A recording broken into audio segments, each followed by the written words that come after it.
So this is something I really love about my experience in the Foreign Service. We get to live and work somewhat long term, 2 or 3 years in another country. So we're not on vacation here. We're not just Mhm. going to the beach. We're not just going to museums. We actually live here and we experience the culture, the food, the language, the whatever. Mornings are better with a warm beverage, even for Latter-day Saints. Meet Postum, the ideal coffee alternative and proud sponsor of This Week in Mormons podcast. Spotted on the coffee aisle at Smith's Grocery or at your local nearby store. Can't locate it? No worries. Order it at postum.com. Explore delicious recipes to tailor your Postum experience. Start your day off right with Postum.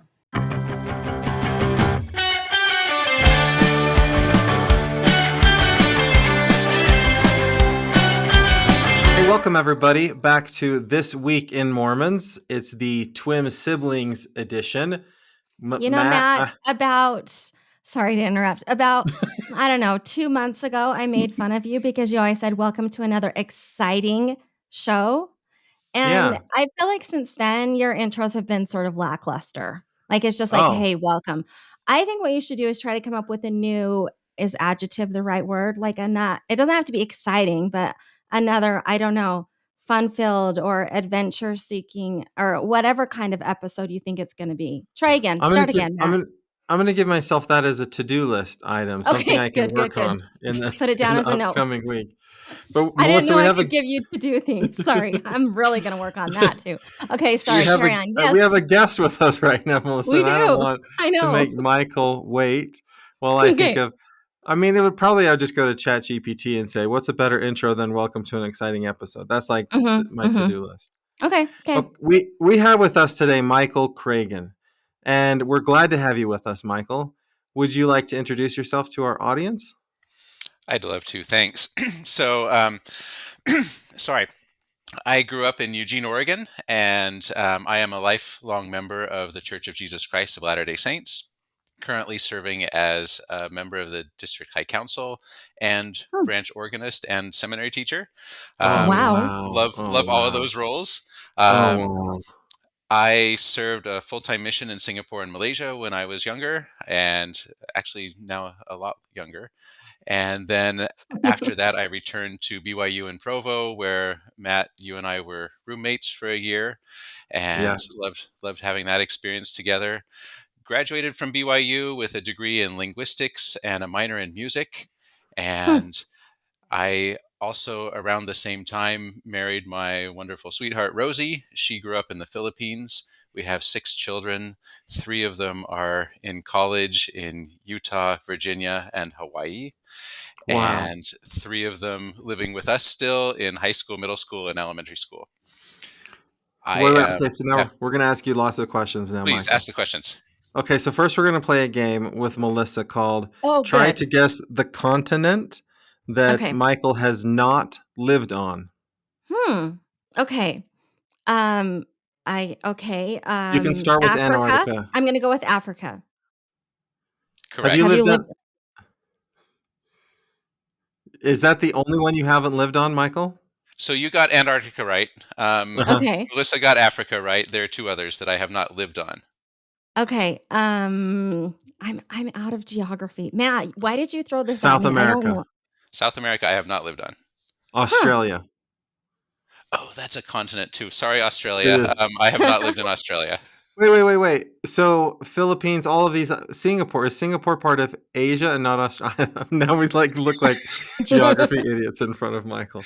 Okay, so where does Australia end? Australia is just that island, I think. Oh, okay. Yeah. All right. Michael, where do you currently live?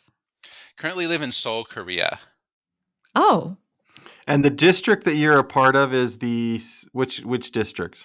It's called the Seoul, Korea Military District. I am not in the military, and a lot of church members here are not in the military. But because we have a lot of military members who speak English in Korea, we have an English language district that has 6 branches, all English speaking. Wow. And that's the name of the district. Oh, that's wonderful. Okay, so there's the University of Utah that's in Seoul, Korea, right? Are people that are members of the church that are part of that? Are they part of your district too? We do have a few of those. Yeah, in fact, one of our district leaders is working there, and then we have a couple students, I think, who are on study abroad programs. Huh. And would you say that you're fluent in Korean? Not at all. Um, I have learned some other languages over my lifetime, but Korean is not one of them, unfortunately. I can read enough and speak enough maybe to order food in a restaurant and tell a taxi driver where to go, but not have a Hmm. conversation. I forgot. We haven't even covered what you do for a job. Okay, we're going to get to the church stuff in a sec. What is your job, Michael? What do you do? So I am an American Foreign Service officer, which means I'm a career diplomat working for the U.S. Department of State. I've been doing this now for 24 years, which is Wow. about Whoa. half my life.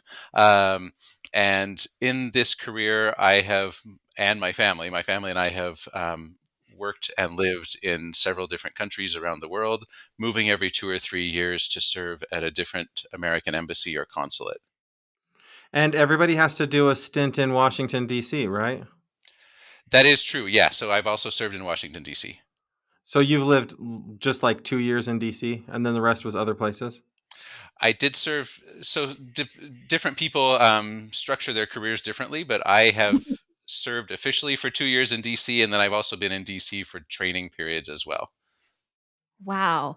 So this is why you've lived so many places. So name a few of the fascinating places you've lived. And then really I'm interested in how did studying linguistics get you to this profession? Good question. So we have lived now in China, Malaysia, Cuba, Mexico, Taiwan, back to China, Korea, Sri Lanka, Washington, D.C., and then back to Korea. So, Wow. yeah. So that oldest daughter of ours, who's in college at Utah State, was 3 months old when we started this, and so she has grown up in all of those places that I just mentioned. Um, Fascinating. and linguistics, there's not a direct line between what I studied in college and what I'm doing now, although with all these different places and different languages, it has helped to have some background in how languages work. Um, Mhm. but the Foreign Service is interesting in that we hire through an exam process rather than a specific major or career experience. And Yeah, there's that makes different sense. tracks in the Foreign Service, right? Not everybody does the same job. There are, yeah. So there are sort of two big buckets. There are Foreign Service specialists and Foreign Service generalists. Specialists are people who actually are hired for their education and experience. For example, people who do security for American embassies, IT professionals, medical professionals, human resources professionals, and then there are people like me who are Foreign Service generalists. And the theory is that we're supposed to be trainable to do any sort of job in the Foreign Service, but we do have 5 career tracks, and most of us do most of our work within one of those career tracks. So, my career track is management, which means operations management. We have public diplomacy career track, a track for consular, which means passports and visas and services for American citizens. And then we have political track and an economic track. So the reason that I thought it'd be so fun to have you on the podcast, Michael, is okay, if I add up all of the time in your life that you've spent as a member of the church living in the state of Utah, it's just when you were at BYU, right? That's right. So, 4 years in Utah. Huh. And it was all at a YSA ward, or maybe a married a student ward. Yeah, the last semester, Rosie and I were in a married student ward, which was also a unique and different experience. Yeah. So I'm fascinated to hear about your experiences with the church, not in Utah, because most of it's not in Utah. And then, especially, you've raised 6 kids, not just outside of Utah, but on a whole lot of different, in a whole lot of different countries, whole lot of different branches and things like that. So, if it's all right, I want to get into that. But first, I want to say this: as you were listing your calling, do you know what my calling is right now, Michael? There is. Try to No, guess. Try to, I what would your calling be?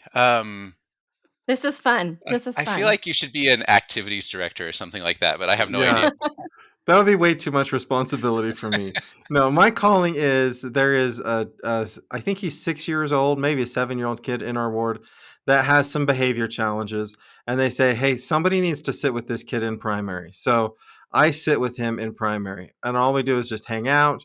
I don't have to prepare lessons. I don't like for me it's the best calling I've ever had. It's like go to church and hang out with a kid cuz he's doing what I want to do at church anyways. And so like I have such a like a fortunate calling experience because they don't need me to do anything but hang out with this kid at church. And okay, so I was one time a seminary teacher. That for me was like a 30-hour per week calling because you have to prepare the lessons, you have to teach the lessons, and then you're supposed to reach out to the students and all that stuff. On top of that, you're district organist. I am the branch organist and a district high counselor. So So every like Sunday a stake you high counselor. yeah. So every Sunday you play organ in your branch. Right. And then you also wake up early and go to all the meetings and deal with all of the high council responsibilities. I do endure the meetings, and the best part of high council is actually traveling to the other branches and making them listen to me talk. Yeah, I was gonna say you have to speak a lot in that calling.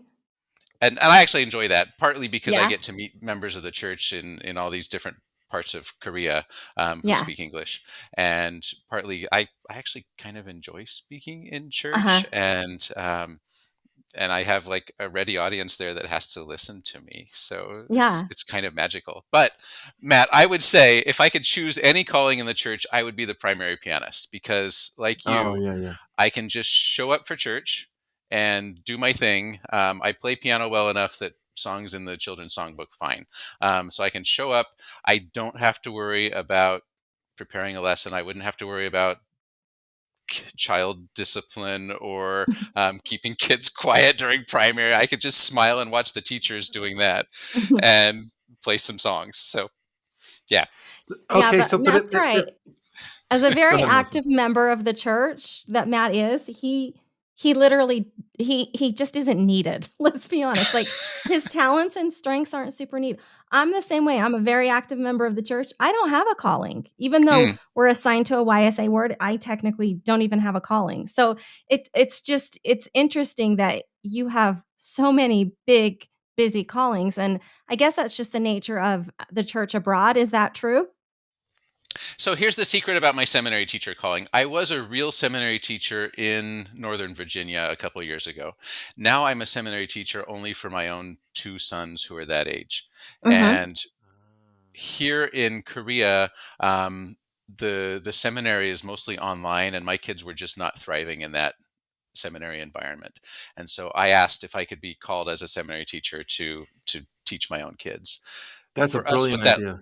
what that looks like is basically family scripture study Uh-huh. and talking about it as we do it. So that seems to work better for where my kids are than hoping that they would log into an online class and then hoping that they would do the lessons on their own 4 days a week. Yeah. So Yeah. That So makes Melissa and sense. I had a conversation about this the other day because, well, a couple weeks ago, because the Utah area presidency talked about Utah as the breadbasket of the church. And I was like, really? If Utah is so special, then why do seminary teachers have to be paid in Utah and institute teachers have to be paid in Utah? Like everywhere else, it's volunteer seminary teachers. Michael, do you feel like Utah is the breadbasket of the church? do I have to answer Please that? jump in. No, I Please you jump had in. I had a terrific time being a member of the church in Utah when I was a student there. Um, and I really, really appreciate a couple things about the church in Utah. One of them is the general leadership of the church that mostly lives and works there. And the other is just the generosity of the saints there, because I know that. The financial contributions of saints who are in the main body, the main geographic center of the church, are subsidizing the church all over the world, both in terms of church operations and humanitarian services and fast offerings. And I've been in places where that is really, really, really important. So I appreciate that. I also am encouraged to see that the church is becoming much more aware that it's an international organization. Um, and I think that what I see is a couple things. One is just sort of the slimming down and the simplifying of the administrative and cultural burdens of the church, and saying let's look at what's the core of our religion, and then the other stuff that we build up around that, maybe we can either keep enjoying that or let it go, depending on the context that we're working in. And then the other piece is I am really encouraged to see how stories and experiences of international church members are being brought into the experience of folks who grew up in the church, say in Utah or Idaho or Arizona, where we've got the saints books that tell stories about people all over the world. We've got general conference talks now that are being given by people from other countries, and also stories about people from other countries. So I love that. Yeah, that was a really interesting perspective, actually. I really like hearing about that. So as you are, as you are having the ability to attend church in a lot of different countries and kind of look at these things from that perspective, um, so one of the things you brought up was about how a lot of the fluff is going away.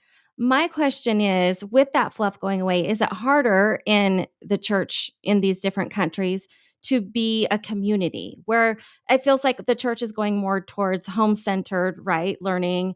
And a lot of the big gathering or social events have kind of been disintegrating. Does that make it hard to feel like a church community?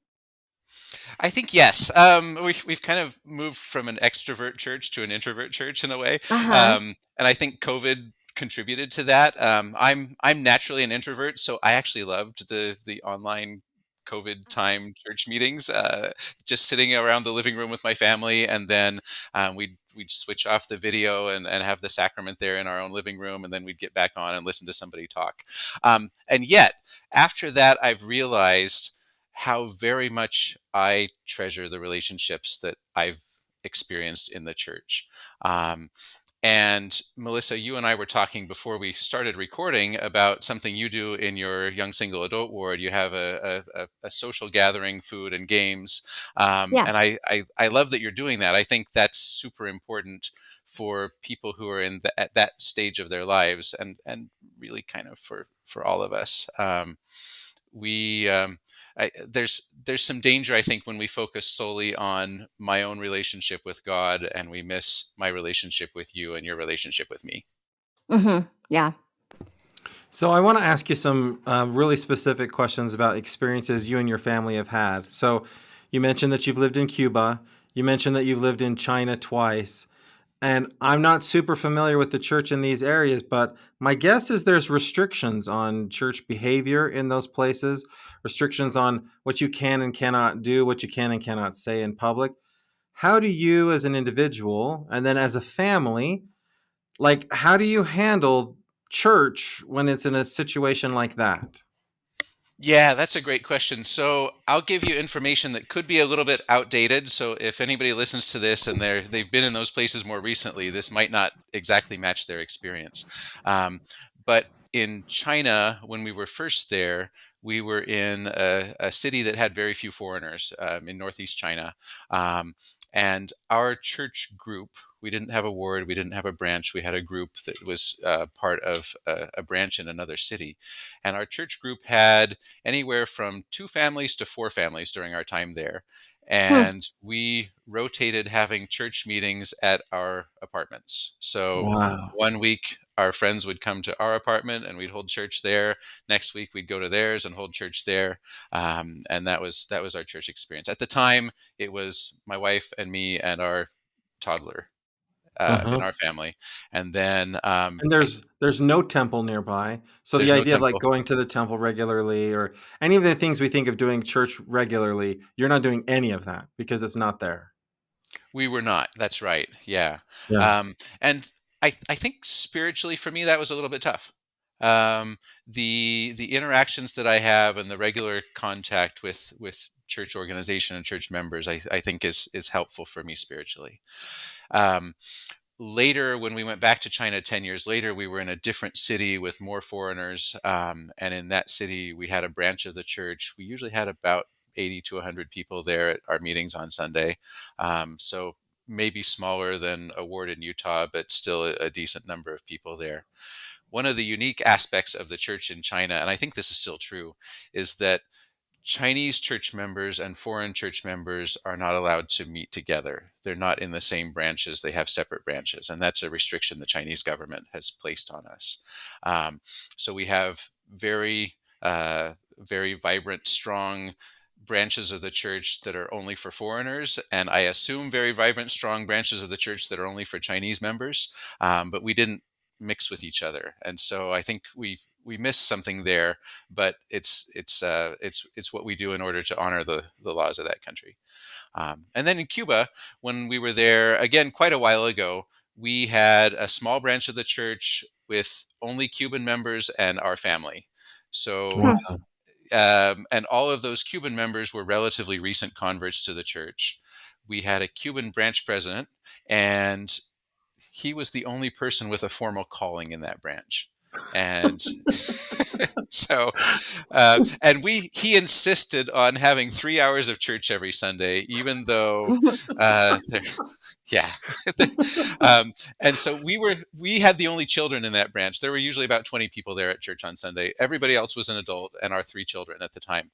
And so Rosie and I decided we need primary for our kids. So the second and third hour of church, we would break off from the rest of them. We'd go in another room, and we would have some songs and some lessons, read something from the Friend magazine, do a game or an activity. And so we became the co-primary presidents without a Presidents. formal calling in that branch. So I know so many people who move to Utah and Idaho because they say there's this structure to the church. There's this, it's not only part of like Sunday behavior, but it's also part of community behavior in some ways. And people kind of rely on that. I think a lot of people can't imagine raising children in the church without all that. And yet you've clearly done that. Like, is it harder? That's our experience, so I'm not sure if I have a basis for comparison. I grew up in Oregon, where we had a relatively robust church community, but we were not by any means a majority as Latter-day Saints in Oregon, where I grew up. And so I went to high school with a handful of other church members, but it wasn't like the assumption when I met somebody at school was not that they were a member of the church. It was that they probably were not a member. Um, and so I kind of grew up that way as well. And then layering on that, the different experiences we've had with our church communities overseas. I think it's been interesting for our kids, and they've on the positive side, I think they've grown up with a really expansive view of what it means to be spiritual, have a relationship with God, have relationships with other people. They've I, I think they've grown up to be very, very understanding and very, very tolerant of different sorts of experiences and viewpoints. I think they probably do feel less connected to the institutional church than they might if we had lived in one of those majority church areas. Yeah, Hmm. but it's you're teaching the gospel, not the church culture, really is what it comes down to, right? I think that's a good way to say it, Melissa. Yeah. Yeah. Yeah. But yeah, yeah. I just think that it's so. I would not have chosen to live in Utah or Idaho. That wouldn't have like my. You're actually kind of living my dream in some ways. I was like, Sandra, State Department's great. Like you get to see the world, but the You challenges that come should with it. totally do it. Up to age 59, you can apply. So, That's encouraging. I'll let my maybe we'll maybe we'll make the change. or have Sandra do Um, it. So this is another question I have. So the State Department, you're in another country, but you're also sort of like not in the other country, right? Because the State Department makes sure that your kids go to the best schools and like is there this sort of social difference between let's say government US government people in these countries and then the native people in these countries? Is there a kind of a social difference in that way? So this is something I really love about my experience in the Foreign Service. We get to live and work somewhat long term, 2 or 3 years in another country. So we're not on vacation here.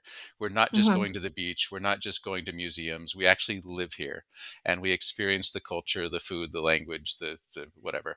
Um, and yet, yes, you're right. The embassy, the State Department takes really good care of us and our families. So housing is provided when we are serving overseas. They do pay for our kids to go to really, really nice international schools. Um, the I guess the downside of that is none of my kids speak any of these languages that we've learned in other countries. They all went to English language schools, which were very good schools, but they I think they missed out on a piece of cultural opportunity there. So that's I think a great aspect of this lifestyle is that we are kind of embedded in a foreign country, foreign culture, but we're also pretty well taken care of. And how Yeah. does Rosie do at learning these languages?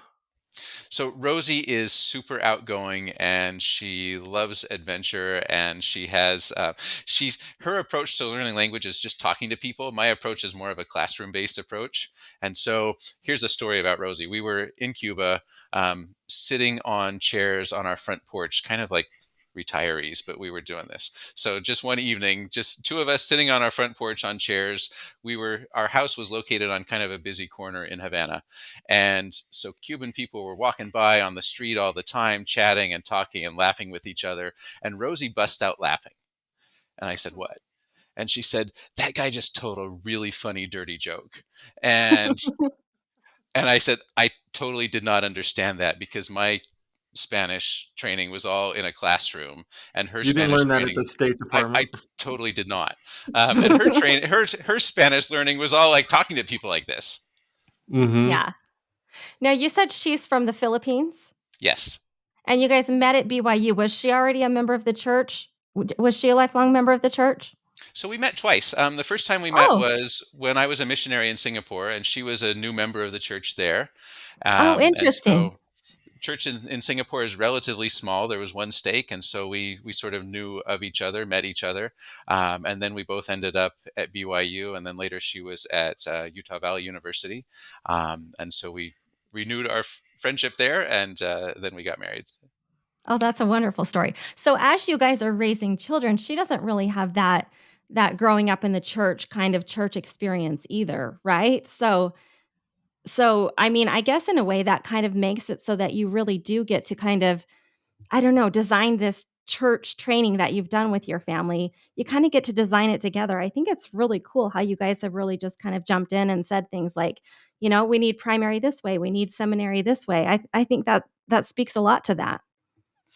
I think Rosie comes without a lot of the cultural baggage and organizational baggage of growing up in the church. And Yeah. I say that with all due respect because I know that's a great experience for many, many people, and it was a good experience for me. Um, but she joined the church when she was 20 or 21 years old. She had a very different experience growing up. Uh, she would tell you it was a pretty worldly experience. And that for her, the church was kind of like a real change of lifestyle and a real breath of fresh air. I'm kind of speaking for her, but I think she would say this, a breath of fresh air in her life. And she really grasped onto it. And she really loves the, the hope and the doctrine and the gospel of the church. And so for her, that's been her focus in interacting with the kids, where she says, "Look, I used to try to live without this, and now I'm living with it, and it's so much better with it." Yeah. So Yeah. so as I think about my kids as they've gotten older, my youngest are about to start their senior year in high school now. My oldest is 25, turns 26 this year. I've so when we lived in Kansas, there was a great diversity of views that would come to church. And there actually weren't a lot of people at church who didn't want to be at church because it was so hard to get there that they just didn't come if they didn't want to be there. But I had a Sunday school teacher that would talk about abortion as like we would talk about some kind of gospel principle, and she'd be like, and this is why a woman needs to have a right to choose an abortion. And to some extent, we were very comfortable with the idea that people would have vastly different political views, but we're all committed to this thing we call the gospel of Jesus Christ, and we're a family, and we sort of set that stuff aside, and it just didn't matter that much to us. As we came to Rexburg, we noticed it was kind of a different thing where like culture and community and church and all of it gets kind of put together in the same package. And that means that you have a lot of people at church that would really rather not be at church, but it's just sort of like the thing you're supposed to do. And so as my kids would come of age in Rexburg, I noticed I had to spend. So there's the advantages you talk about. that at least that I've talked about. Like there's some advantages that come with having a lot of members of the church around you. But one of the challenges we have is that sometimes we have to help them like pull apart all of these different things and say, okay, what if this is the church and what if this is community and what if this is just things that your friends are telling you? I imagine that when your kids are coming of age, they're having a very different kind of experience than that. Can you kind of describe what it's like for your kids as they're coming of age and trying to figure out who they are and how this all fits together? Yeah, a couple of thoughts came to me as you were talking. One is your experience with in Kansas with people coming to church because they were interested in it. So imagine that you're in a branch of the church in Korea, this branch of the church is for foreigners who speak English. Um, if you don't express interest in the church, we don't even know you're here. True. So the people who are coming are people who choose to come, unless they're, say, exchange students and their parents told the branch president that they're here. But mostly Uh-huh. these are people who want to be in church. Um, Other thoughts that came to my mind, yeah, we do see a wide diversity of ideas and viewpoints.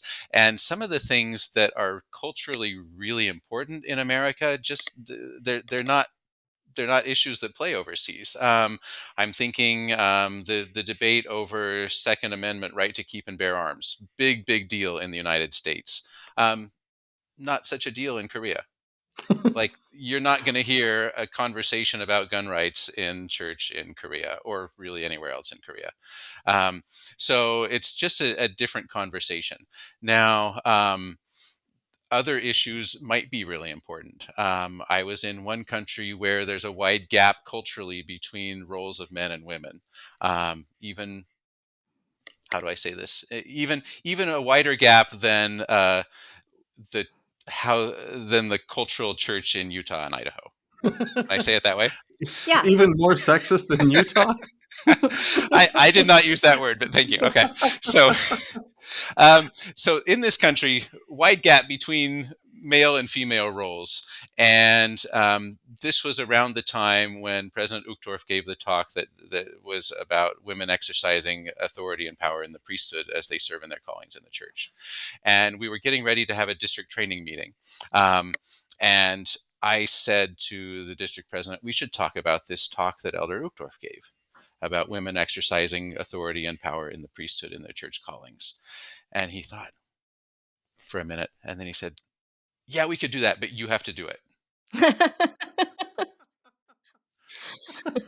And Because you're an American or I because I think yes. And sometimes my wife Rosie would also give trainings like this because she was serving in a Relief Society calling there, and she would talk about how it's important for women to gain as much education as they can and to learn how to be independent and to think for themselves. And I, I, I I'm glad she did that, but I think a lot of the local church members in that place looked at that and said, "Well, this is the foreigner talking." So Mhm. just to illustrate that sometimes the issues we're talking about might be a little different depending on where we are.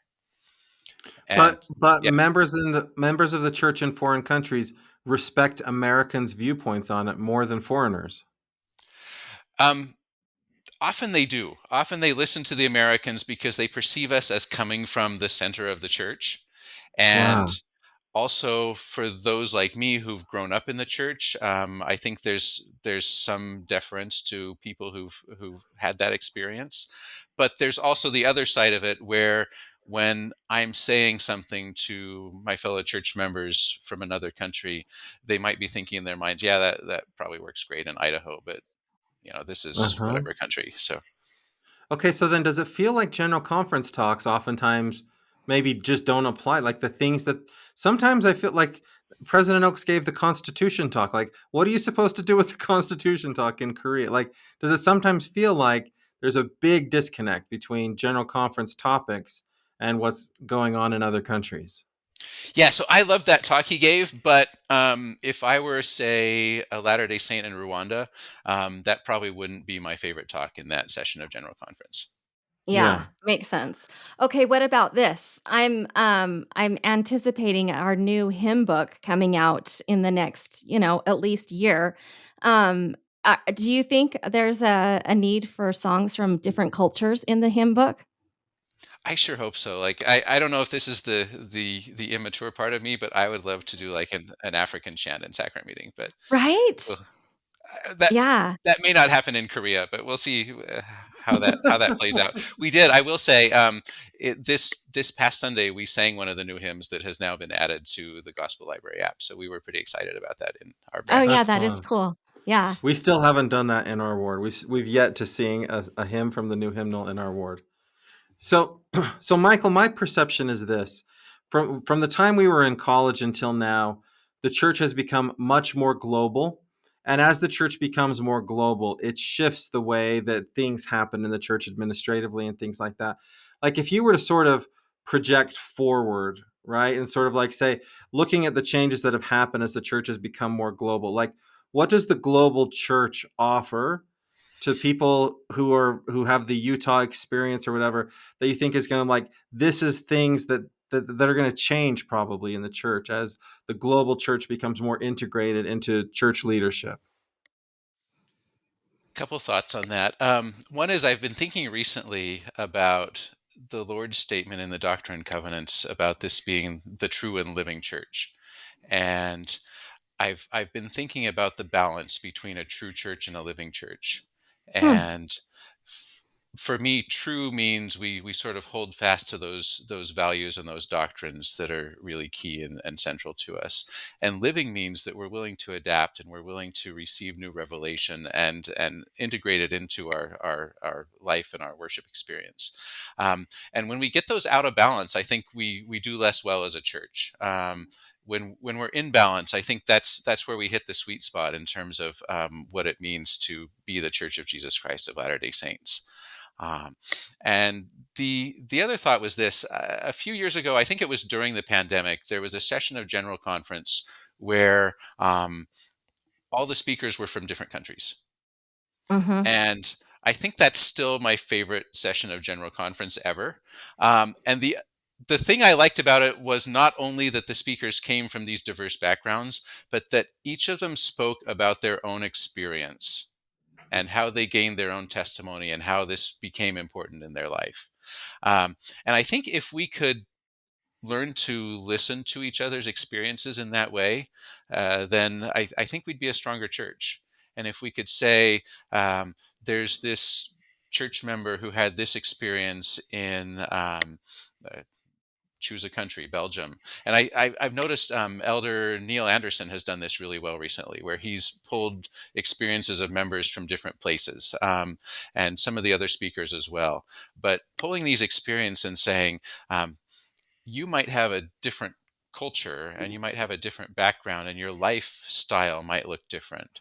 But there are core aspects of this gospel that can be really meaningful for you and for me. Hmm. I like that.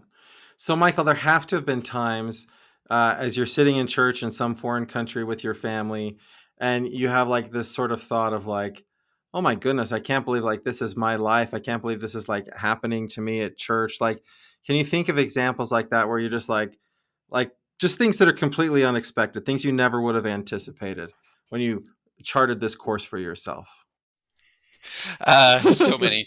Um, one one of the funny things, and Matt, I know you've learned a different language, but sometimes when you're speaking another language, the swear words in that language don't carry the same emotional power as they would in your native language. And so I've been in church where we have a speaker who's speaking English but didn't grow up speaking English, and they're throwing in like these swear words into their sacrament meeting talk.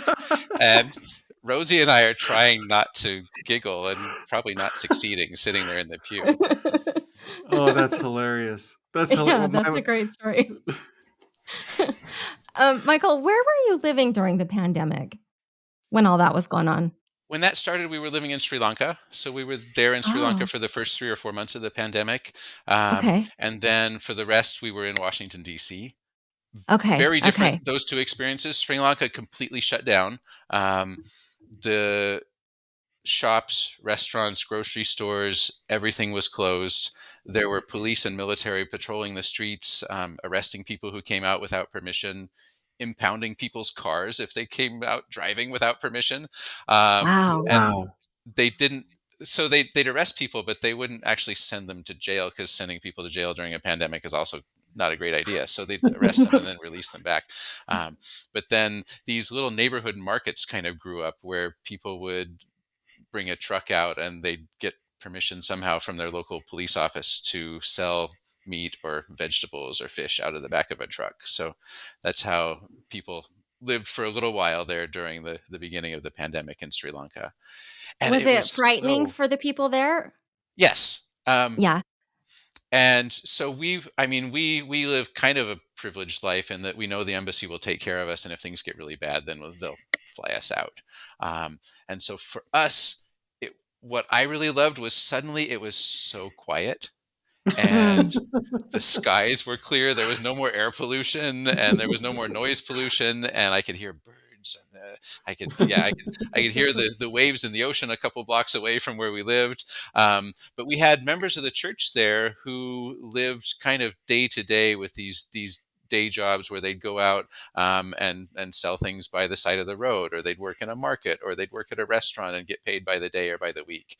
And suddenly they lost that. So I think there was legitimate fear and worry about how that would play out.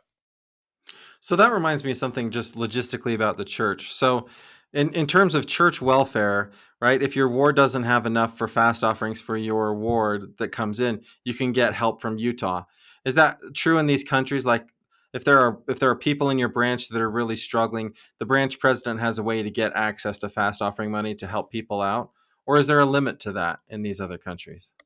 That is absolutely true, that if your own unit's fast offerings don't cover the needs in your own unit, then your unit can go to the central fund for that. And I haven't. It's been a long time since I've served in a calling where I had access to the direct data. I did serve as a branch president in Malaysia, now almost 20 years ago. At that time, we had relatively few welfare needs in our branch, but we've lived in other units of the church where there were significant welfare needs, but I was not the one making those decisions. So Hmm. I don't know what conversations were going on behind the scenes, but I do know there were places where the welfare needs exceeded the ability of our local fast offerings. Yeah. And So we have a family member who served as a bishop in the Philippines, and absolutely their welfare needs exceeded what they were collecting in fast offerings from their ward. So we were discussing what we had an interview with somebody from Ukraine, and she was talking about how there back in 2014 there was this discussion of like, would Russia invade? Would they not invade? And in her mind, when the church pulled the missionaries out of the area, that was a sign of like, okay, there's a lot of trouble. Is there coordination between the U.S. embassy and the church? And like how does the church know? We also talked to somebody that was in the Philippines during the pandemic, and it was like suddenly we all got pulled out. Like, how does the church know? If you know, how does the church know? Like, now's the time to pull people out. So I don't have direct interaction with this, but the church does have a church security department, and there are security professionals who probably have backgrounds in law enforcement or military, or I think they have some people who've worked for the diplomatic service as well. Um, and now they work for the church, and they are looking at things like that. And I know for the church, the safety of our young missionaries is one of the things that they are really, really, really focused on. And so, if there's any sort of hint of a dangerous situation, I think the church may be the first to protect the missionaries. Ah, okay. So they are, But the church you, is much more conservative about that than other organizations would be. okay. Okay, so now I want to get back to the question of raising kids because I've just got to understand this, Michael. So, in my world, especially at BYU Idaho, it's like LGBTQ issues are like everybody's like you've got to figure this out because for young people that I interact with, like it's a super big deal, and reconciling that is like the big issue of their time. Also, gender inequality. That's another one that it's like a lot of kids are struggling in their faith over these questions of gender inequality and LGBTQ issues. would you say that that's a thing that's just like Utah, Idaho, or would you say that's a global thing going on in the church? So it's definitely an American thing going on in the church, and it's probably important in many countries in Europe, and it's probably important anywhere that society is somewhat progressive in their social viewpoints. Um, there are countries we've been in where the LGBTQ situation would not be culturally important yet. Um, but many countries we've been where it is very important, and for my own family and my own children, I'm feeling that as well. That is a that and gender equality are super important issues for my own kids, and frankly for Rosie and me. Um, Mhm. um, Funny story, we do have some people in our family who identify as LGBT. Um, and so here in Korea, we live on a compound of US Embassy houses. So all of our neighbors also work for the US Embassy. And in the window of our house, we have a pride flag. Wow. And one of our neighbors, who is from Idaho but not a member of the church, looked at that and said, "Are you guys practicing Mormons?" And And Rosie said, "Yes, we are." And he said, "But do you have a temple recommend?" And Rosie said, "Yeah, and my husband's on the district high council." And he's like, "Are you serious?" So these sort of cultural things that we build up around ourselves sometimes don't reflect the core of our religion, I think. Um, I agree. Another story, I when I was a seminary teacher in Northern Virginia, I I used to talk to these high school students and say, look, we do believe in a true and living church. And someday you guys are going to be my age and you're going to be a bishop or a stake president or maybe a general authority. And you're going to be receiving revelation that will radically change the way we organize and structure and practice in the Church of Jesus Christ of Latter-day Saints. Um, and that I can say that with confidence because I've seen that over my lifetime, that the way we practice and the way we organize has changed in important ways. And I'm not saying that I predict there will be this specific change or this thing, revelation that will come. But I am saying I really believe in a church that receives continual revelation and that is open to change. And I'm excited to Yeah. see what those kids do as they become the leaders of the church who are in a position to structure the way we interact and worship. Well, Michael, you're not Absolutely. retired yet, right? Like, there's a I'm high not. probability that you're going to get called to these sorts of positions again and You have should to. you should edit that part out of the podcast because I don't want to be outed. I mean, it's just yeah. One time I was talking to my uncle. He had been recently called as a bishop, and he was like, "Listen, eventually they run out of people to choose from. It's like there's only so many people left. Everyone has to Yeah. take their turn. Like, you're not going to be able to keep country hopping forever, Michael. At some point, you're going to retire somewhere, and then it'll be your turn." Can I tell you? I told you I was branch president in Malaysia for 6 months, and this was perfect because I was moving. And so the district president talked to me and said, "Hey, we'd like to call you as branch president." And I said, I'm moving in 6 months. And I thought that would end the conversation. He said, "No, that's fine. You can be branch president for 6 months." So, but Fantastic. but I think what we can do in our local units is super important.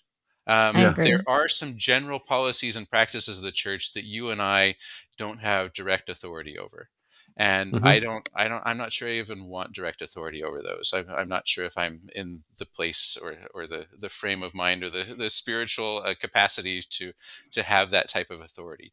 But when I'm giving a talk as a high counselor, I can talk about respecting people of different genders. I can talk about treating our LGBTQ brothers and sisters with kindness and respect. Um, I can do a lot in my own sphere that I Yeah. think would um, provide a better experience for my friends and folks in the church. Yeah, I agree. And I think that's really a beautiful way to frame that. My current stake president, I've noticed that um, just in everyday language, every time I hear him speaking from the pulpit, he's saying heavenly parents instead of heavenly father. It's a really Hmm. simple vocabulary change, but as he practices that, it spreads. And so more and more the conversation among the young adults is heavenly parents, heavenly parents, Mm. heavenly parents. That's our doctrine. He's not doing anything like way out there or anything like that, but it's a way to show gender equality just through a simple vocabulary change. So I think you're really right in the way you're framing that. Yeah. And I love that. Our three oldest kids are girls, and they're now all in college. And if you grow up, I think, as a girl in a church that says, we want you to become like Heavenly Father and Jesus, Mhm. um, Mhm. there's power in that, but it's there's probably some dissonance there as well. So Yeah. I Yeah. love um, those leaders and teachers and speakers who are choosing to be open about heavenly parents. Yeah. We always talk about how we believe that local leaders can receive revelation, right? I mean, that's as fundamental a doctrine as almost anything in the church.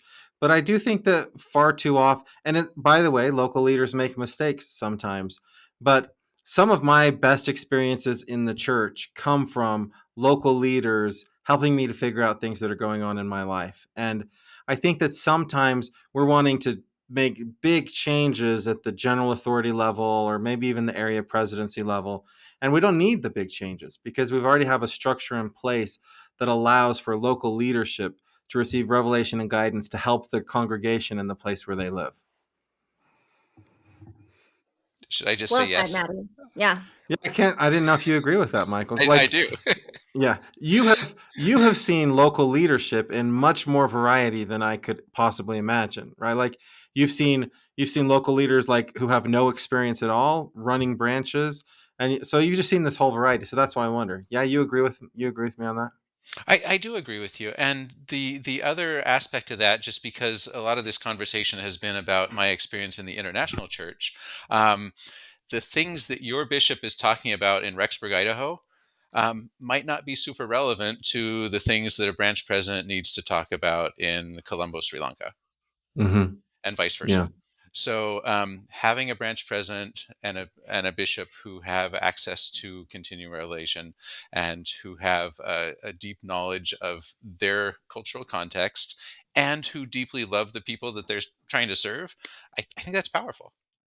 Yeah. Melissa, do you have any more questions? I don't have any more questions, but Michael, it's been really fascinating hearing your perspectives. I really appreciate what you've shared with us today. Thanks so much. Thank you guys so much. I've really enjoyed this too, and nice to reconnect with Matt after a few years, and meet Yeah. Melissa for the first time. I'm going to just share this story, Melissa. It's the craziest story. When we lived in Kansas, I don't know how we ended up in Independence, Missouri, but Michael and his family were like on their way home, and they were just like vacationing, and they happened to be in the Independence, Missouri. What was that thing called? The Community of Christ Temple or something like that? I think it is their temple. Yeah, it's their church headquarters, but they call it the temple. They Huh. happened to be touring the Community of Christ Temple at the exact same time that we were there. And I was like, no way. We hadn't seen each other in like 10 years. We just bumped into each Yeah. other. It was so fun. And then I it's love probably been that. that long. Yeah. Yeah, really cool. That is I think one of the really beautiful things about the church is stuff like that happens. We're all connected in these kind of crazy ways, and yeah, life brings us together and then back together. I think it's cool. Well, Michael, thank you so much for joining us. And listener, we hope you'll join us again next week when we have another exciting Exciting. interview. Thank you guys.